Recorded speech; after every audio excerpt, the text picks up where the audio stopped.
Nebraska. So we'll talk about all those. Start with Miami, Florida. We'll jump right into it so we can get through as many of these as we can without going so far over time today.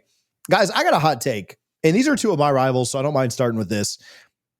If you had, and I'll give you my answer, but I want to ask you as well.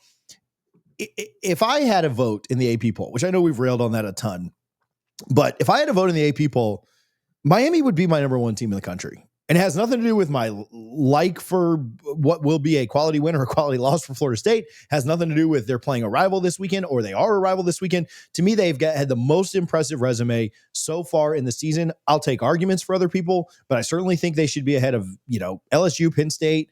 Ohio State's the one I think you could question a little bit just because they did beat Texas.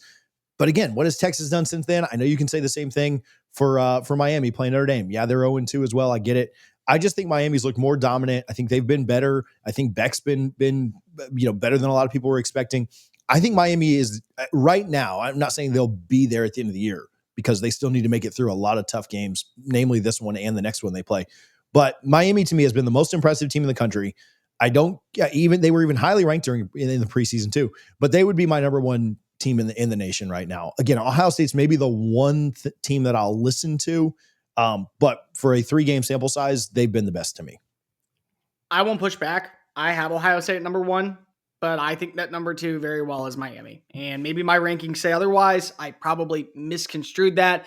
Going back and watching the way that they were able to dominate after that after that rain delay in the second half against South Florida, a very good South Florida team that many people still need to give respect to for how they've been able to start off their season with wins over Boise State and over Florida. I think speaks incredible volume about where this roster is and where it's going to continue to go. Defensively, they have one of the best run units in college football. They may have the best offensive line in college football. They know what their strengths are in running the football with all 3 running backs. And they didn't even have Jordan Lyle in one of the matchups last week. So again, there is an opportunity for them to get better on the ground. You're watching as Keelan Marion's adding in more volume. We know that you have a great player in CJ Daniels. You have Malachi Toney that is not a freshman. Like he's looks like the part of a 2-year starter that has just been so acclimated to this offense. I just think Ohio State, because of going up against Texas's defense, that still is showing on up, and to be able to score 14 points and what they have as an identity makes them still, in my opinion, the best team. But I'm not going to fight you over, hey, 1 versus 2. These right now are the 2 teams that I have the most confidence in on the direction that they're going heading into October. It's the immense confusion. We were talking about it this past week of like the AP polls. It's like, yeah, I understand why teams are in the spots that they're in within those polls, within those rankings. But when you watch the teams, when you watch these games, Miami is the most well-rounded team. I believe I said earlier on this week, they'd be my number 1 in the country. The competition they face, people can try and knock the Notre Dame thing, and I understand not ranking Notre Dame, but you have to look at what Notre Dame has done in terms of their performance against Miami and Texas A&M and say that is probably one of the top 15 at least teams in the country in Notre Dame. You're not going to rank them appropriately because they haven't won the games, but in terms of the quality of competition they can field, I think you have to give a lot of credit to that victory for Miami. So this one up against Florida, I've said it before, I really hate this matchup for Florida, and especially the way that they stunk it up against LSU. DJ Lagway attempting to rebound after a horrific game against LSU. This does not set up well for the Gators. Can I complain for about 5 seconds when it comes to Florida? You can complain for as long as you want on this show, buddy. I know, because then guess what? I just get made fun of in the comments section, which I'd stop reading because you want to know what? I can't do it anymore. If I'm Billy Napier, how the hell am I calling this football game? Like honestly, how am I calling this game? Because I don't know if there's a right way. Think about this for a second, boys. This is the best run defense that Florida will see this upcoming season, potentially for the rest of the year. Like Texas has an argument, but right now I'm not going to go past Miami. With what they have in their trenches, Ruben Bain coming off of the edge, this is going to be one of the best units they face. They're averaging 6.9 yards a play with Jaden Baugh as the lead running back. And so far, he's averaged less than 13 carries a game. Like, did he break a rule? Is he staying out late past curfew? Is he going on TikTok and cursing Billy Napier's name and that's why he's getting punished? But like, this is where you want to trust your run game. but you can't trust your run game because of it's the best run defense in college football. But also, you don't want to put all this pressure on DJ Lagway to have to be the answer in this game. Here's the thing, though.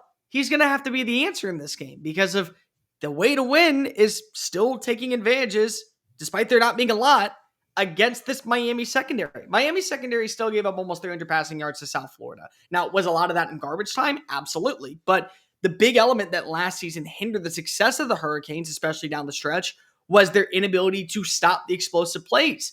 But do you trust DJ Lagway to make those explosive plays, even if they do have a good wide receiver room with J. Michael Sturdivant and Trey Wilson and Aiden Mizell, and maybe you get back Dallas Wilson for this game and Vernell Brown and Nashawn Montgomery, when at this point, you've watched as Lagway continuously is surveying the field, he's staring down a safety, and he's going, you know what, screw it. He'll catch the ball, and then he throws it right into triple coverage. So it's a problem where if I'm Billy Napier, I don't know what is the best course of action. Do I just try to ground and pound it out with two running backs that I think could be very successful and may end up being one of the better tandems in the SEC and hope that there's just a final moment of a straw that breaks the camel's back and we get that explosive run? Or do I trust that my passing attack is going to be the answer when honestly, at this point, it's very hard to trust DJ Lagway because of what he has shown me over the last 3 games. He doesn't look confident. He doesn't look poised. And more specifically, he looks like a quarterback that's in over his head. And unfortunately, he's also the best option that you have on the roster right now. But before we do that, I will give some love to Sleeper. We play the Sleeper more or less game every single Wednesday. We'll do it again this week when the stats are out, when the picks are available. You can pair more or less of 2 or more players and win literally up to 1,000 times your money. Go to the Sleeper app, use our code CFA for 100% match up to $100. I was in there yesterday in an eliminator league. I've made it through 2 weeks of the NFL season. Not that impressive, but there have been weeks that I've lost week 1. So go check out the eliminator leagues. Go check out the pick'ems. Obviously, a lot of people have their fantasy football through the Sleeper app. Their score bug is great. They do a great job with just updating the scores of everything. I was watching Barcelona's score bug while I was watching Red Zone yesterday on the TV. So go check them out. Terms and conditions apply. Make sure you see their terms of use for details. Yeah, I mean, you've got to establish the ground game in this, or try to. I mean, you asked the question of how do you call this if you're Billy Napier. I mean, you got to stick with Jaden Baugh. The way that I've seen Florida fans melt down over them going away from him after being somewhat successful. What did he have, like a 4.6 average against LSU? Everybody else is like down in the 2s. He was running it somewhat effectively against a good LSU front. And then again, they for the last 2 weeks, they've gone away from him, which is weird. And again, I do think Miami has one of the best run fronts in the country. And so that is going to be tough. But man, you've got 2 All-Americans on that offensive line. And I know the right side has not been great for Florida this year, but I mean, they got to find a way to buck up. You can't. Does he have the talent? Yes. Where's his head right now? That's a huge question. To me, you can't put this all on DJ Lagway's shoulders. And you've got to, to me, what are the recipes for an upset? Well, you got to be able to run the ball, you running the ball travels. And, I know it's Miami's defensive line, and you got to rely on your defense. And that's your way to an upset, right? And so I don't think you put this all on DJ Lagway's shoulders. If you can get the ground game established at all early, which Notre Dame couldn't, obviously USF couldn't, then yeah, I think that's where you'll have some success. Obviously much easier said than done, but that has to be the plan of attack. Now, if you go down 14-3 or 14, 17-10 or whatever, like, yeah, you might have to, well, 17-10 you wouldn't, but you get the idea. You might have to open things up a little bit more with Lagway. I do think what is maybe comforting to Florida is conversely, when we talk about, UF struggles potentially against a really good Miami front. I know Caleb Banks is not there, but this is still a really good Florida front too. And the loss of Banks is tough, but if you can limit Miami's ground attack, which is very good, and I think they've got a 3-headed monster back there in the backfield that is spectacular. I do think that is Beck has not historically been incredibly elite against Florida, right? And so if you can use a really good defensive front and a really good defense overall that held, again, a struggling LSU offense, but held LSU down pretty well, I think that's where you maybe have a little bit of hope that you can make this a fourth quarter game if you're Florida. I said this last week too. I think Florida gets up for this. I think they absolutely play their tails off. I think they played their tails off last week, and just Lagway gave 5 turnovers away. If they don't throw the 5 picks, they have a great chance to go in and win that game. Both offenses scored 10 points. I mean, I don't know what more you want. You want more offense if you're Florida, but I don't know what more you want going into Baton Rouge at night and holding the other team to 10 points. Now, Miami's offense much better right now, clicking much better than LSU's. Not a lot of concern around the way that their offense is playing, but as much as we want to give LSU's offense crap, Florida's defense is really good, and they played really inspired, and they made things difficult on Nussmeier. And I think that's going to be a lot tougher to replicate down in South Florida, because I think Miami's offensive line and offense overall is just playing better and just is better right now. But I mean, that's if you're going to find any kind of comfort, or if you're going to find any kind of path to lie to yourself and think you can win this game if you're Florida, it is on the strength of what should be a pretty good defense and what hopefully would be a pretty good rushing attack for the Gators too. I know Florida believes in DJ Lagway. Unfortunately, you can't take the Haynes King approach with him and run him 20 times, and that's not really his game. It's the same misconception I think Ohio State fans had about Dwayne Haskins once upon a time, not putting Lagway in that Haskins pantheon in terms of working as a passer. He still has a lot to develop, but when his attempts balloon over 30, it is not a good situation. I understand trying to put the ball in the hands of your best playmaker, but DJ Lagway is clearly struggling when it comes to processing. Play tempo, make the decisions quick and easy for him. I'm thinking back to some of the older Florida offenses with Chris Leak and Tim Tebow. It's 1 or 2 reads, tuck it and run, or you've got to come up with other things in the run game, more creative ways to get things to your wide receivers and tailbacks than just DJ Lagway stepping back and having to read a defense. I don't like those chances. If Florida can run tempo and keep things moving quickly, they can deter that pass rush that Miami has, because that's going to be a factor again in this game. And we haven't even mentioned Carson Beck. Yeah. Carson Beck has looked super steady this entire season. I've been one of the first people to be a criticizer and a hater on Carson Beck. He's looked real strong so far this year. He looks really, really comfortable in this offense. He's got weapons. He has a smart offensive line that's following his lead, and he's got a run game to back him up. Not much more that number 11 could ask for. The thing is that with Carson Beck too, this isn't uncharted territory for him. Remember, he played at Georgia. One of the biggest rivalries in college football is the world's largest outdoor cocktail party. He's played against Billy Napier's defense twice in his career. So this is a team that he has had his fair share of struggles. He had 3 interceptions last season out in Jacksonville, but he also threw for 300 yards. So it's not a level of competition where you say, well, it's an SEC team, and it's an SEC team that recruits really well, and that they're going to be able to dial up some things that we haven't seen before. It's like, no, Carson Beck has seen this before, and he's seen it efficiently. And even in games where he was struggling, he still had some success. You don't just throw for 300 yards and say that it's a luck of the draw portion. There has to be some skill behind that. And to Tom's credit, and to really my credit, I was very much bullish on Carson Beck rebounding out in South Florida this year. I thought that, again, not having an offseason and being able to catch on up in Shannon Dawson's personnel is really been beneficial for him. I think that you look at the way that he feels confident. The thing that we also don't give a lot of credit to, and it's a little bit bothersome, is we talk about that Carson Beck was an issue last season at Florida, and then, at Georgia, and then we'll also think about, well, they didn't have a good offensive line. Well, the wide receivers were dropping balls left and right, and they didn't have that good rushing attack. And now Georgia has that stuff. Yeah, well, Carson Beck now has maybe a better offensive line, and he has not the same type of weapons, but still very, very good weapons, and maybe not the same type of impact for running backs, but still very efficient running backs. So the pressure's not on him to have to be the guy in this game.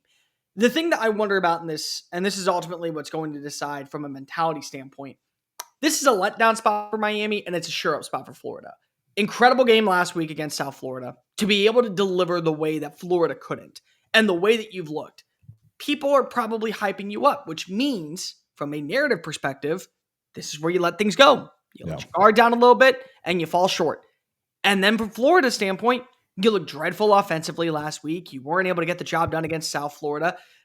But when you're in wounded animal mode and then you have to go figure things out and play from a standpoint of, hey, we truly do believe in ourselves and we're not ready to go ahead and call it a career. We're not ready to throw in the towel. This is where you kind of scratch and claw, and not to be, physicalities from a standpoint, but literally take a bite out of an Ibris and go for the kill shot, because of you have nothing to lose at this standpoint. My I fear is that the common opponent factor is a big selling point. For One team sure. was able to dismantle South Florida. The other team found almost no offensive success.